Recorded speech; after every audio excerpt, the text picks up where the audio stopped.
নমস্কার বন্ধুরা, Deepa's thought spicy হটে সকলকে স্বাগত। আজ রেসিপিটি পুরোপুরি দেখবেন, খুব ভালো লাগবে। কথা না বলে সরাসরি রান্নাতে চলে যাই। আসুন দেখে নিই উপকরণ। এখানে একটু কাশ্মীরি লঙ্কা রেখেছি, জিরে গুঁড়ো, হলুদ গুঁড়ো, গোটা তেজপাতা, একটু লবণ, মরিচ গুঁড়ো, চিনি আর এটা ধনে গুঁড়ো। এরপর রেখেছি এখানে কাঁচা লঙ্কা কুচি করে, পেঁয়াজ কুচি, পেঁয়াজ একটু বেটেও রেখেছি, রসুন আদা গ্রেট করে রেখেছি। এইখানে আগে থেকে লবণ আর হলুদ দিয়ে আলু ভেজে তুলে রেখেছি, আর একটু টমেটো বড় বড় করে টুকরো করে রেখেছি। কড়া তেল বসিয়ে দিয়েছি, গরম হয়ে যেতে তেলের মধ্যে তেজপাতা ফোড়ন দিয়ে দিলাম। এবার এটাও একটু বেশ লাল লাল ভাজা ভাজা হয়ে যাবে। তারপর আমি পরবর্তী উপকরণ হিসেবে পেঁয়াজ কুচিগুলো যোগ করে দিলাম। এইবার নাড়ানাড়ি করে এগুলো ভেজে দেব যতক্ষণ না সামান্য বাদামি হয়। বাদামি লালচে আভা আসবে, তারপরে আমি পরবর্তী উপকরণ যোগ করব। এই যে এখানে দেখুন কেমন সুন্দরটি লালচে লালচে হয়ে গিয়েছে। এইবার আমি রসুন কুচিগুলো, কুচি করা নয় গ্রেট করে রেখেছি, বাটা দিলেও হবে, তো সেই রসুন গ্রেটটা আমি দিয়ে দিলাম। একটু নাড়ানাড়ি করে নিলাম, খুব সুন্দর একটা গন্ধ উঠে পড়েছে। তখন দিয়ে দিলাম সেই যে গ্রেট করে পেঁয়াজ রেখেছিলাম সেইটা। বন্ধুরা, এখানে বেটে পেঁয়াজ রাখলেও হবে, সেটা দিলেও হবে, কুচি করে তো দিয়েইছি। পেঁয়াজ বাটা, পেঁয়াজ গ্রেট এগুলো সবই চলবে। আচ্ছা, এইবার এখন দিয়ে দিলাম একটু গ্রেট করে রাখা আদা, তারপরে কাঁচা লঙ্কা কুচোগুলো জুড়ে দিলাম। এইবার ভালোভাবে একটু নাড়ানাড়ি করে নিলাম। সমস্তটা একটু ভাজা ভাজা হয়ে গিয়েছে, তখন বড় বড় করে কেটে রাখা টমেটোর টুকরোগুলো দিয়ে দিলাম। এটাও একটু বেশ ভালোভাবে নাড়ানাড়ি করে নেব। দেখুন কেমন সুন্দর হয়ে এসেছে রান্নাটা। বেশ ভালোভাবে ভাজা ভাজা হয়ে গেল যখন, তখন সমস্ত যে মশলাগুলো সাজিয়ে রেখেছিলাম একসাথে যোগ করে দিলাম। এইবার ভালোভাবে সমস্ত মশলা আর বাটনাগুলো কষা কষা হয়ে যাবে, ততক্ষণ অবধি আমি নাড়ানাড়ি ঘাটাঘাটি করতে থাকব।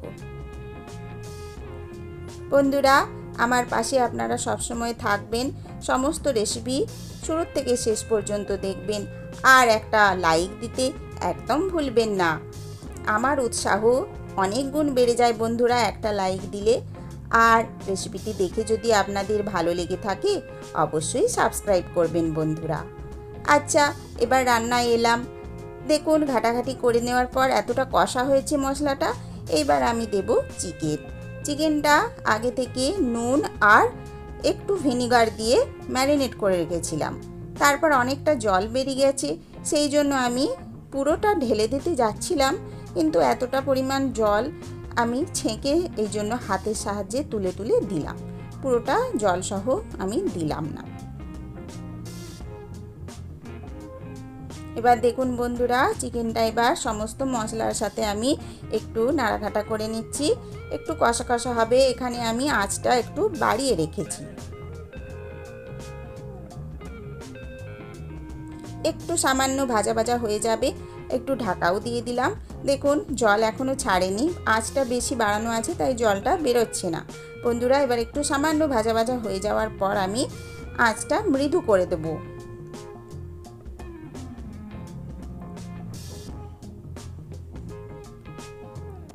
এইভাবে অনেকটা সময় আমি নাড়ানাড়ি করে মশলাটা কষা করে নিলাম চিকেনটার সাথে। আর এইখানে একটু গরম মশলা রেখেছি প্যাকেটে, আর রেখেছি একটু মিট মশলা। দেখুন বন্ধুরা, আবার আমি ঢাকা চাপা দিয়ে আঁচটা একটু কমিয়ে দিয়েছিলাম, সেই জন্য বেশ অনেকটাই জল বেরিয়ে গেছে। চিকেনের এই মশলা আর চিকেনের জলেই চিকেনটা অনেকটাই কষা কষা ভাজা ভাজা সেদ্ধ সেদ্ধ মতো হবে। এইভাবে বেশ কিছু সময় ধরে বন্ধুরা ঘাটাঘাটি নাড়ানাড়ি করতে করতে চিকেনটা মশলার সাথে ভালোভাবে কষে নিতে হবে।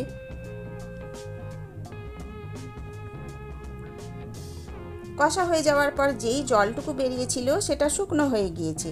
এরপর আমি এই ভেজে রাখা আলুগুলো যোগ করে দিলাম এই সময়টাতে।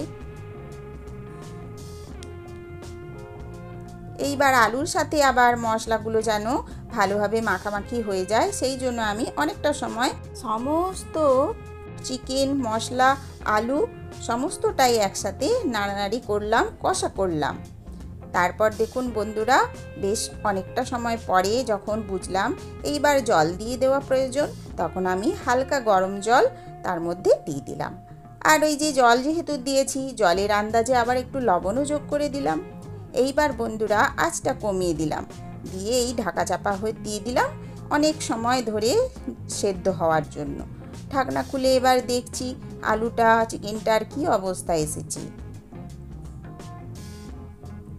তো দেখুন বন্ধুরা, এই রকমের অবস্থা একটু এসেছে। দেখছি আমি একটু আলু সেদ্ধ হলো নাকি। হ্যাঁ, সেদ্ধ তো হয়েছে আলু। চিকেনটা দেখে নিই। হ্যাঁ, তো চিকেনটাও খুব সুন্দর সেদ্ধ হয়েছে। এবার বন্ধুরা তাও আমি আবার একবার ঢাকনা দিয়ে আরও একটু সময় রান্না হতে দিলাম। চিকেন সেদ্ধ হয়েছে, হাড়গুলো এখনও আর একটু রান্না হবে, সেই জন্য আমি দিলাম, যেন অস্থি মজ্জা যা আছে সবের মধ্যে মশলার স্বাদ, গন্ধ, বর্ণ সব প্রবেশ করতে পারে, সেই জন্য আমি মৃদু আঁচে ঢাকা চাপা দিয়ে রান্না হতে দিলাম। এইবার সব শেষে এখানে একটু মরিচ গুঁড়ো, বাটার, গরম মশলা আর মিট মশলাটা আলাদা করে বাটির মধ্যে বের করে রেখেছিলাম, সেইটা যোগ করে দিলাম। এবার আবার একটু নাড়ানাড়ি করে নিলাম, নিয়ে আবার ঢাকনা চাপা দিয়ে রান্না হতে দিলাম। এবার দেখুন বন্ধুরা, বেশ কালারটা কত সুন্দর এসেছে। দেখুন বন্ধুরা, সব শেষে রান্নাটি আমার কমপ্লিট হয়েছে। খুলে দেখালাম, এই রকম অবস্থা এসেছি। বন্ধুরা স্বাদে, গন্ধে, বর্ণে আমার রান্নাঘর এখন মোমো করছে। এইবার সুন্দরভাবে আমি পরিবেশনের জন্য একটা সার্ভিং বোলের মধ্যে ধীরে ধীরে সমস্ত চিকেনটা তুলে নিচ্ছি। আপনারা দেখতে থাকুন, সম্পূর্ণ ভিডিওটি দেখুন, আমার সাথে থাকুন। আপনাদের উৎসাহ উদ্দীপনা দেখে আমার উৎসাহ উদ্দীপনাও বাড়বে। ভালো ভালো সুন্দর সুন্দর কমেন্টস করবেন বন্ধুরা, আমি খুব খুশি হই আপনাদের কমেন্টস পড়ে।